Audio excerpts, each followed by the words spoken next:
So, this is Trackmaster 914, aka Josh Lee, and I am back with another top 5 video.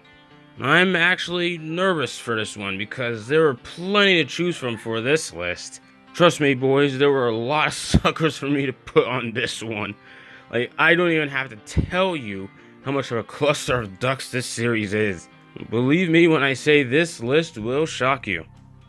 Now, before getting to the list itself, let's look at the criteria as usual. Now, for this criteria, it's a minimum of 10 races this time, since the Truck Series ran 10 less races than the Xfinity Series, which is 23. So, the minimum is 10 races / attempts, and, well, declared points as usual. Also, I got honorable mentions, and it will shock you. It's like, at least, like, this is what I think is honorable mentions. They weren't bad enough to be on my list. Alright, right quick, the first honorable mention we'll get to is Hailie Deegan. Now look, okay, hang on before I say anything else. Listen, I know Ben Rhodes won Truck Series Championship, even though that was due to a lot of crazy crap that went down in that final race. But anyway, and yeah, I know Hailie Deegan, her stats don't match up. She wound up 19th in the standings. She actually got 2 top 10s. Then yeah, she really lagged behind teammates, but honestly, I don't know, I feel like she wasn't even that bad. Like, listen, I'm not even a Hailie Deegan stan or anything. It's just I didn't think she was that bad. Like, trust me, you'll be surprised who you see on this list. My second honorable mention is Chris Wright. Now, he only made 11 starts, 0 across the board, and wound up 29th in the standings.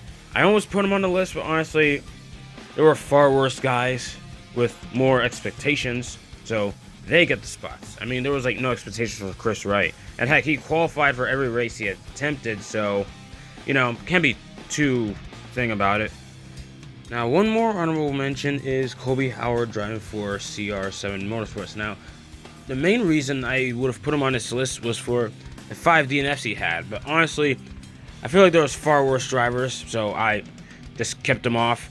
And even then, I think he did better than Blaine Perkins did in that truck last year. So, you know what? Overall, a bit of progress there, I guess. Alright, so coming in at number 5 on the list is Dean Thompson, driving the number 5 Tricon Garage. Now, this guy, I don't know if it's bad luck or something, but you know what? Let's just get to the thing already. Now, before we get to this year's stats, we gotta check out Dean Thompson's stats from last year.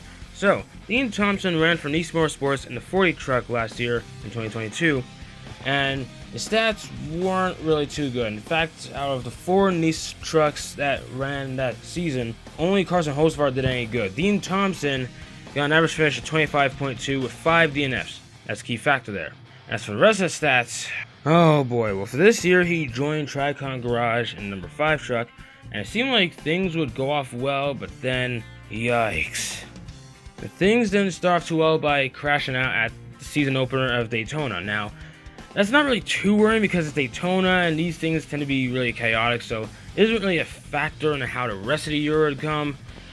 But when the season was all said and done, here's how the stats were laid out. So, 2 top 5s, 5 top 10s, 0 wins by the way, and an average finish of 22.3. Now, with those stats, he got 5 top 10s, which honestly, Truck Series nowadays, that's not too bad. So what is he doing on this list? Well, he got a staggering 10 DNFs. And keep in mind, he didn't fail to qualify for any races. He ran all 23 races, and he crashed out. Like, I think he crashed out.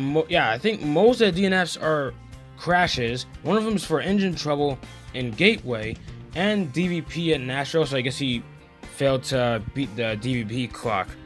And the thing is, a lot of these crashes from what I've seen aren't really his fault. Dude just gets like, and at some point, I'm surprised he actually didn't miss a race because of his brutal crash at Texas, where he hit the wall in the dog leg and got wiped out by Matt Mills, and I think he got stretched out. So amazing he didn't miss any races for that, from that.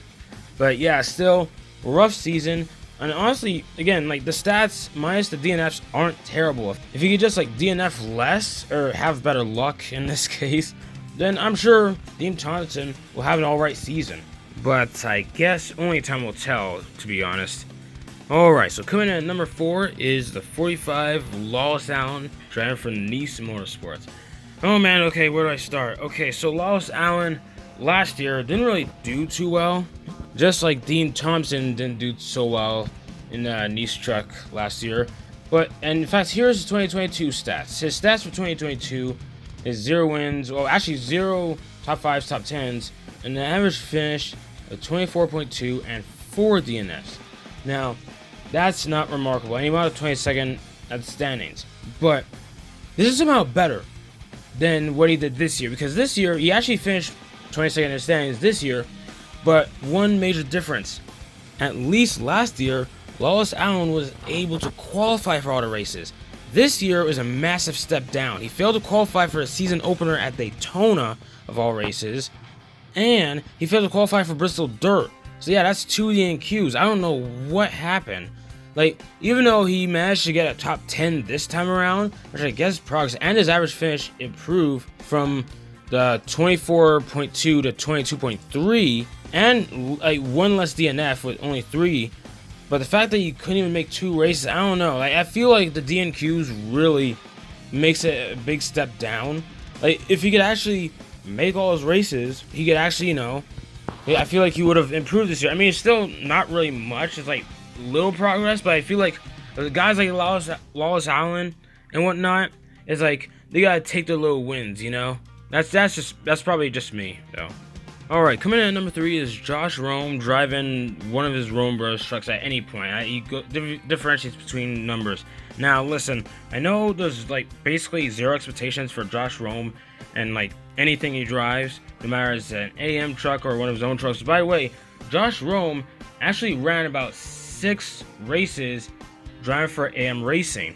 In fact, his average finish with AM Racing is a 24 flat, which honestly for Josh Rome is actually alright, but for AM I feel like that's murky, but maybe that's just me. But the main thing that put him on his list is the amount of DNQs. Again, I know there's not much expectations, but I feel like this is alarming. Now, if you look on Racer Reference, Josh Rome made 10 races, which actually fits the criteria, but remember, 10 races / attempts.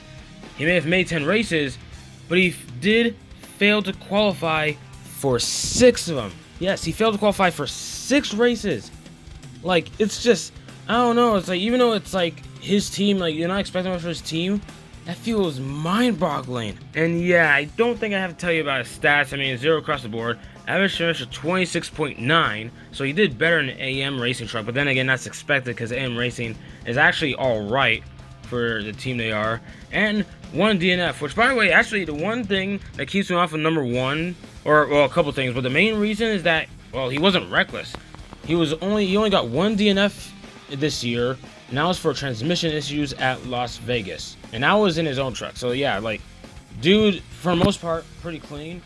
But yeah, I feel like I had to put him on the list itself. I almost put an honorable mention. I had to shift the list around a bit because I had to think these over again. But yeah, this one stayed the same. Just number 3 on the list. There's 2 guys worse, guys. Yeah, but I think you guys know what it is. Okay, number 2, a lot of people may have expected this one, even though he ran less races this year, is Jack Wood driving for Kyle Busch Motorsports now. Now, Jack Wood only made 13 starts this year as opposed to running a whole season like last year. Now, last year, right quick, I had to mention this because last year was bad. Like, last year he drove for a GMS Racing in a 24 truck, which didn't really end well. He didn't get a single top 10, average finish of 25.2, along with staggering 7 DNFs, which are all for crashes or some sort of damage or physical damage. Now, this year, driving for Kyle Busch Motorsports, he did get 2 top 10s, I'll say that, but my goodness, in 13 starts, stats they're pretty garbage. Oh man. Average finish of 21.3, so at least that got better, and had less DNFs. He crashed out twice. But my main concern is the fact that Bailey Curry finished in the standings higher than Jack Wood. Now, I know Bailey Curry doesn't necessarily suck, but like, he made 2 less starts, and Bailey Curry, like, okay, actually the main difference between Curry and Jack Wood is that no one really expects anything of Curry. Jack Wood is expected to be like, expected to like, get results done in a Kyle Busch truck, and he wasn't able to do it. Now, I know Bailey Curry drove for Nice Motorsports, but still, I felt like, Jack Wood was given a higher bar and he couldn't manage it. But honestly, the reason he's not number one, well, for starters, he did do better this year. Even though it's still bad, it's still a bit better, albeit it could be because of the Kyle Busch equipment. I don't know. GMS, I don't know if, whatever. But anyways, yeah, let's get to number one. This one should be pretty obvious. Oh, man. Alright, at number one, the number 20 Young's Motorsports driven by Spencer Boyd. Oh, no. Where do I even start with this guy? Well, first, let's right quick take a look at his 2022 stats, just to get a nice comparison of what happened. Well, in 2022, it was just really embarrassing as he wound up getting 1 DNQ, 7 DNFs, which I think a lot of them were due to crashes. I can't tell. A lot of them were bad. So average finish of 27.6, and suffered an injury at Las Vegas when he crashed out, and the caution didn't come out for it because they somehow did not see that, but that's a story for another time. But the main thing is that Young's Motorsports only fielded one other truck in 2022. Now it's Kaz Grala, and it was shared between Kaz Grala and Jesse Little, and they both finished ahead of him in the 2022 standings. And bear in mind, Spencer Boyd ran the whole season, well, minus that DNQ at Talladega, but still, that was embarrassing. So how does this year feel worse? Well, a couple reasons. I mean, although Boyd did not DNF as much as last year, as he only got 4 as opposed to the 7 he did last year, his average finish only got up by 0.1. So yeah, his average finish is 27.5 this time around. Of course, 0 top 10s or whatever. But another thing, he collected 3 DNQs. He failed to qualify for a season opener at Daytona, and failed to qualify for Talladega. I don't know if it's him or what, but he could not qualify for any of the super speedways. That's just like no speed at all. And failed to qualify for the season finale at Phoenix. Like, what in the... Okay, I'm not sure what is going on, but like, this was just bad. Like, I know people think Hailie Deegan is bad. I mean, she was bad, but there were a few other factors that kind of took her out of the list. And I almost put Chris Wright in the list, but the only reason I didn't was because, well, a lot of these guys did a lot worse, and they had a bit more expectations. I know there wasn't much for Spencer Boyd in Young's Motorsports, but I feel like this is just such a big step down that I just had to put him number one. I felt like he was worse than Jack Wood in a sense. And comparing him to the rest of the guys on the list, yeah, Lawless Allen was bad, but like, I feel like he was doing a bit better. It's just that like Allen's DNQs really took him back. Now comparing Spencer Boyd to the rest of the guys on this list, well, at the very least, Lawless Allen was able to improve in his position a bit. The only thing that brought Lawless Allen down is the fact that he DNQ'd for a couple races. Josh Rome, nothing to expect, but at least he didn't crash out of anything. And although Jack Wood's season wasn't good either, at least he stayed out of trouble, even though he made less starts this year. If he made more starts, he probably would have caused more trouble, but hey, at least he did alright with the smaller amount of starts he had. So, and Dean Thompson, well, as said earlier when I was talking about Dean Thompson, at the very least, when Dean Thompson wasn't crashing out, he was getting a few top 10s. If he could, get more luck, more good luck, then I'm sure Dean Thompson will have a good season. But Spencer Boyd, it feels like there's nothing. I don't know. It's like, it's hard to explain. It's just like that. It's a bit of a feeling. Whether or not he'll do better, I mean, I really don't know. I have no idea what Spencer Boyd would do forward. Like, would he stay with the team or this and that? I have to look up some things. But yeah, this all around was the worst. And I don't think Spencer Boyd really is the worst, just that this season was all around bad for him.